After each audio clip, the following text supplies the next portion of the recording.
કેમ છો? મજામાં. આજનો સુવિચાર છે સંસ્કૃતિ કલ્ચર. આ સુવિચાર મેં લખ્યો છે સંસ્કૃતિ કલ્ચર. આપણા વિચારો અને આપણા કાર્યો તે હંમેશા આપણી સંસ્કૃતિ સાથે સંલગ્ન હોય છે. મારા વાલા મિત્રો, વાત ખૂબ જ સરળ અને ખૂબ જ સીધી છે.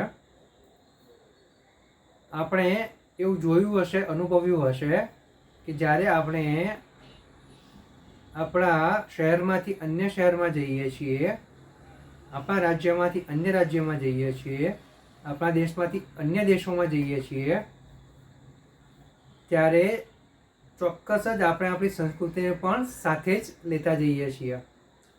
જ્યાં સુધી આપણે આપણા શહેરમાં, આપણા રાજ્યમાં, આપણા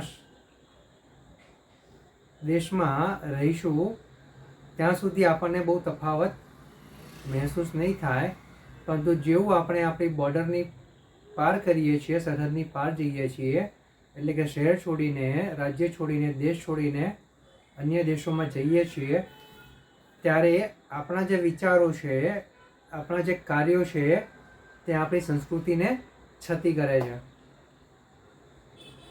લોકો આપણા વર્તનથી, આપણા વિચારથી, આપણા કાર્યોથી આપણી સંસ્કૃતિને સમજે છે.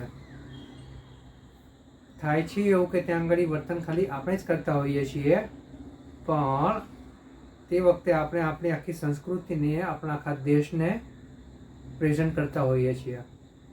આપણા આખા દેશને આપણે સાથે લઈને ચાલતા હોઈએ છીએ. એટલે મારા દોસ્તો, આપણે આપણું વર્તન હંમેશા એટલું સારું અને સાચું રાખવું જોઈએ. આપણા વિચારો પણ એટલા સારા અને સાચા રાખવા જોઈએ કે ચાહે આપણે આ દેશમાં હોઈએ કે બીજા દેશમાં હોઈએ, પરંતુ આપણી સંસ્કૃતિ આપણા વિચારો, આપણા આચારો દ્વારા જ વર્તાવી જોઈએ. અને જો આપણા વિચારો, આચારો અને આપણા કાર્યો બધું જ સારા અને સાચા હશે, તો આપણી જે સંસ્કૃતિનું જે દર્શન છે તે પણ ખૂબ જ સારું થશે.